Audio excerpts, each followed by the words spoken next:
बैठ जाइए, दिखाई पड़ूंगा मैं। मीडिया के लोग इस कोने में आ जाए जरा।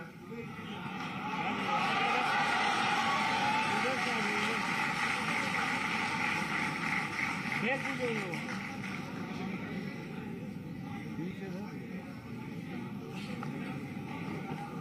कोने में।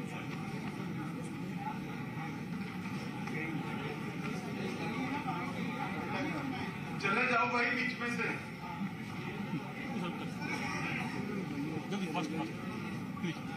मीडिया जो जान नहीं रहे वो सेट कर बैठ जाए जरा।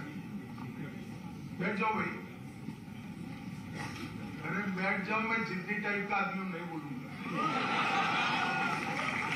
बैठ जाओ।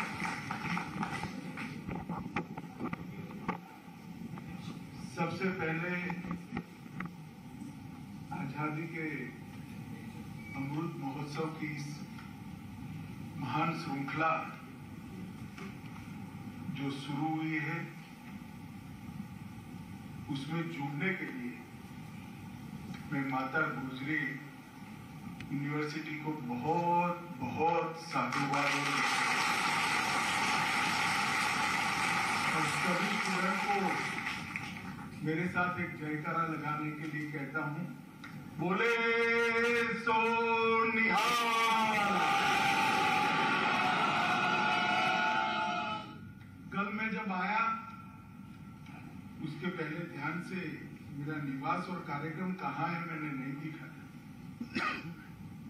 जब यहाँ आकर माता गुजरी मेडिकल कॉलेज और यूनिवर्सिटी का नाम पढ़ा तब मुझे बड़ा आश्चर्य हुआ कि दसम पिता का जहाँ जन्म हुआ वो बिहार के एक कोने में माता गुजरी के नाम से कोई विश्वविद्यालय बना है।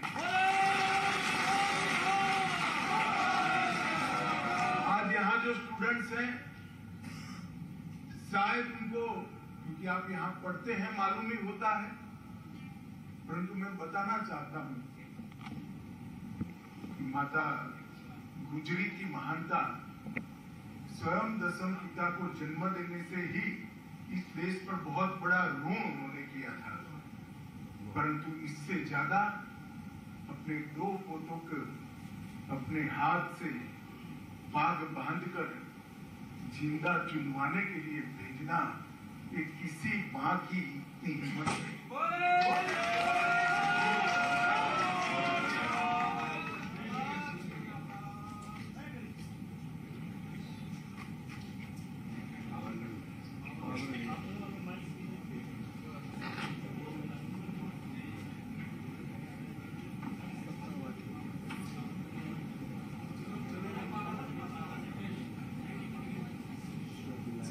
किसी मां की इतनी हिम्मत नहीं होती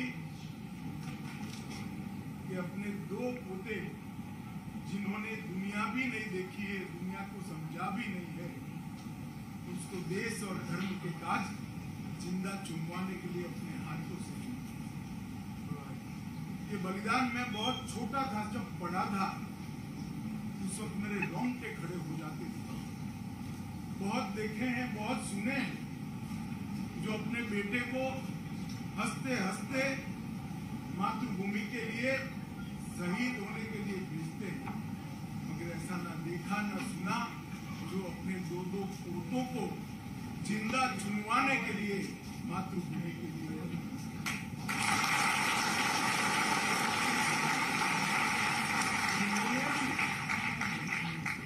उनके नाम से विश्वविद्यालय शुरू किया। मैंने पूछा भी तो रामूवालिया साहब का नाम दिया।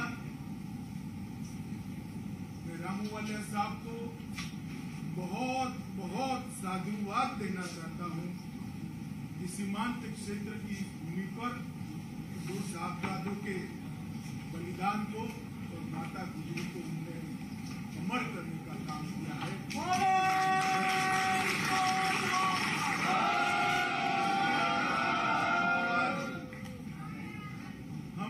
आजादी के अमृत महोत्सव के कार्यक्रम के तहत एकत्रित आए हैं। ये कार्यक्रम भैया ये भीड़ ज्यादा है इसीलिए बंद हो जाता है, अभी छोड़ दो आवाज पहुंच जाएगी। आप ज्यादा बोलिए मत। आजादी का अमृत महोत्सव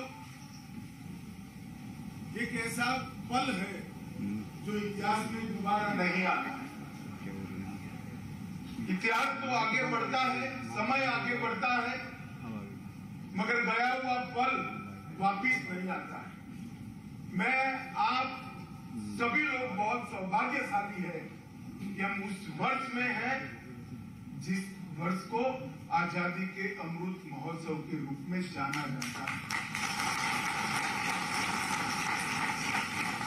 सैकड़ों सालों की गुलामी को लाखों लाखों लोगों के बलिदान के बाद और विशेषकर 1857 से लेकर 1947 तक के एक 90 साल के संघर्षपूर्ण स्वतंत्र संग्राम के बाद जब देश आजाद हुआ तब अनेक लोगों के मन में ढेर सारी अपेक्षाएं थी, स्वप्न थे।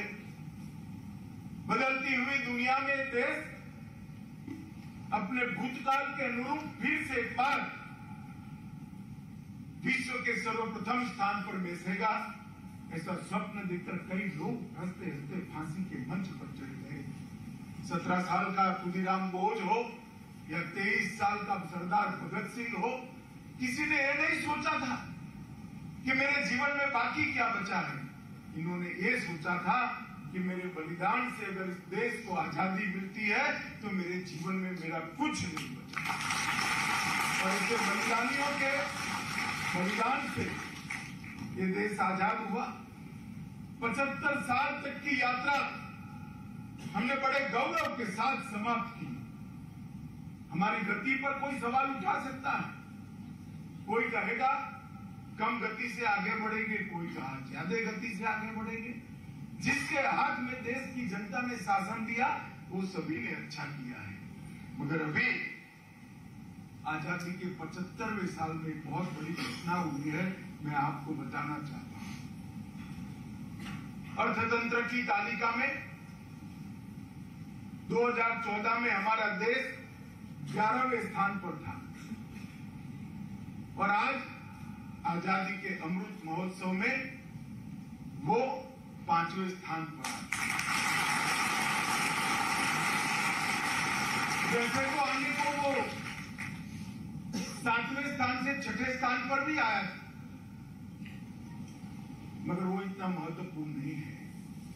5वें स्थान पर जब हम आए हैं तो 5वां स्थान इंग्लैंड का था, उससे आगे बढ़कर हम 5वें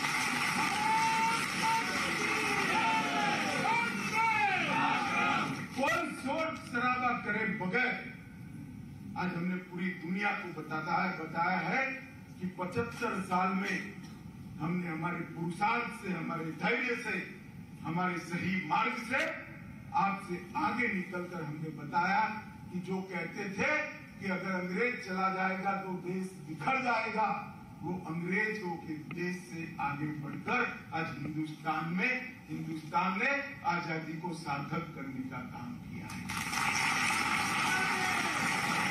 जब कैबिनेट में प्रस्ताव रखा प्रधानमंत्री जी ने, मैं वो सौभाग्यशाली लोगों में से हूं जो वहां उपस्थित। उन्होंने आजादी के अमृत महोत्सव बनाने के लिए 3 लक्ष्य रखे थे कि क्यों मनाना है। एक तो अभी हमने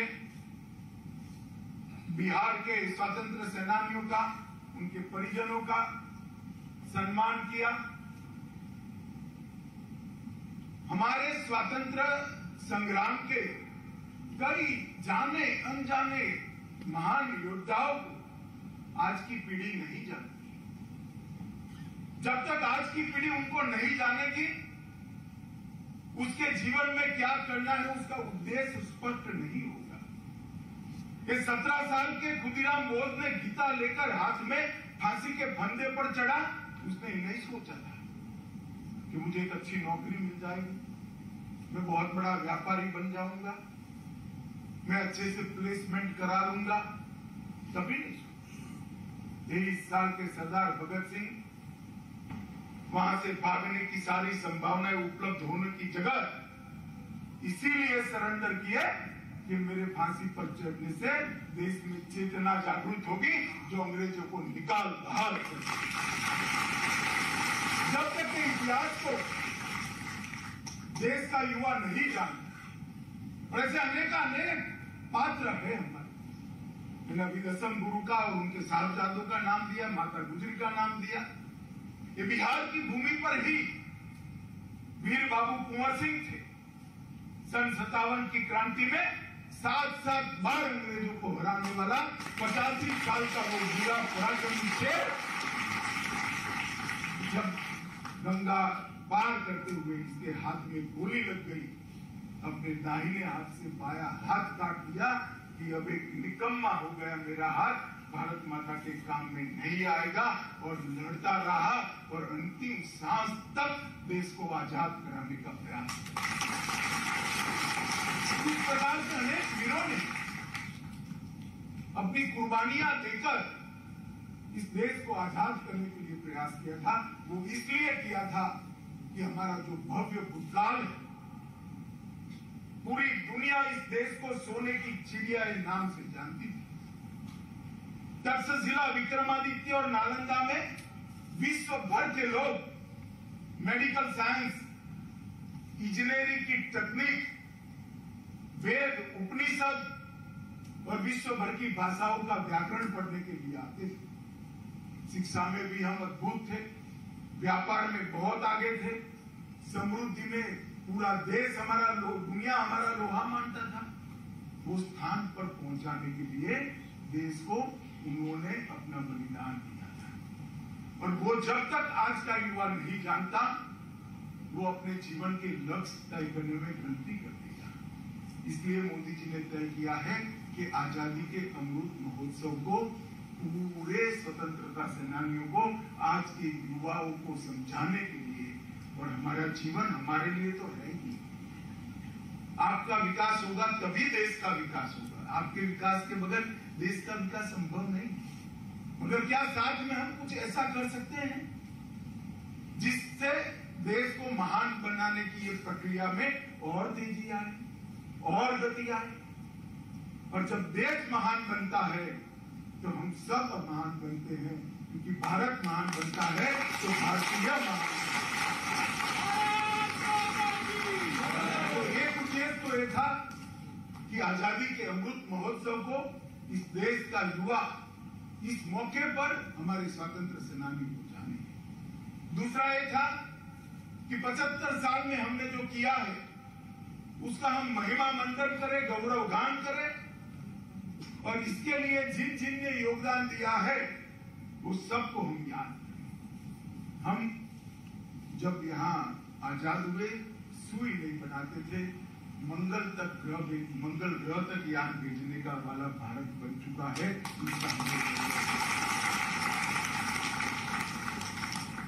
ये जो 75 साल की यात्रा हुई, और जो कहते थे कि हम बिखर जाएंगे, उनसे भी ज्यादा मजबूत लोकतंत्र, हमारे लोकतंत्र की जड़ें पाताल से भी गहरी चली गई है। इस देश ने अनेक बार सत्ता परिवर्तन किया, खून का एक कतरा भी नहीं बहा।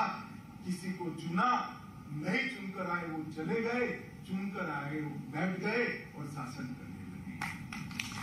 पूरी दुनिया में हमने मिसाल कायम की, हमने देखे सत्ता परिवर्तन, पूरी नस्ल खत्म होता ही हुआ। भारत में जब जब सत्ता परिवर्तन हुआ, खून का एक कतरा भी नहीं हुआ।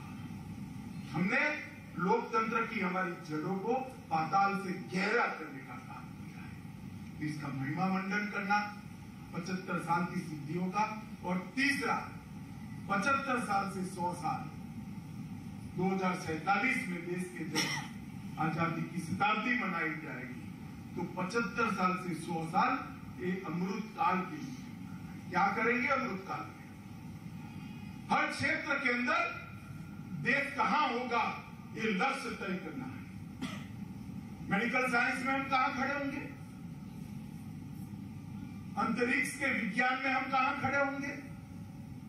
हमारी पुरानी संस्कृति को फिर से पुनर्जीवित कर विश्व में सम्मान दिलाने के लिए हम कहां खड़े होंगे?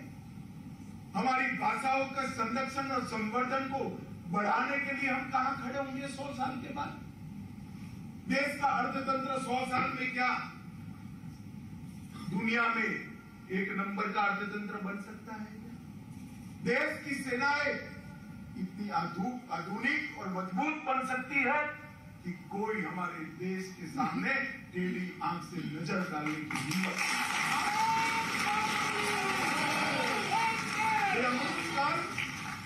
देश की जनता को अपने लक्ष्य तय करने का अमृत काल है, मगर देश के लक्ष्य तो तब तय होते हैं जब हम 130 करोड़ लोग हमारे लक्ष्य तय करते हैं। बहुत सारे युवा बैठे हैं, इसलिए मैं बहुत डिटेल में बात करता हूँ। सभी युवाओं को, भाइयों और बहनों दोनों को, आपके जीवन का एक लक्ष्य आप जरूर तय कर लेना, एक संकल्प जरूर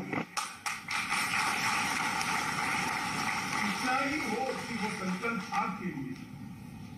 संकल्प छोटे से छोटा लीजिए, एक बार तय कर लीजिए कमरे से बाहर निकलते वक्त मैं स्विच बंद कर कमरे के बाहर जाऊंगा या जाऊंगा। तय कर लीजिए मेरी भोजन की थाली में जूठा कुछ नहीं छोड़ेगी। अब तय कर लीजिए मैं ट्रैफिक के नियमों के सिग्नल का कभी उल्लंघन नहीं करूंगा। अब तय कर लीजिए मुझे जो टैक्स भरना पड़ता है वो पूरा जीवन मृत्यु पर्यंत नियमों के साथ मैं भर दूंगा या भर दूंगी। जो आपको तय करना है वो करिए। अपने अलावे एक संकल्प ले लीजिए। मैं आपको बताता हूं, अगर 130 करोड़ लोग एक एक संकल्प लेते हैं तो 130 करोड़ कदम देश एक साथ आगे बढ़ते हैं। तो बहुत बड़ी ताकत है।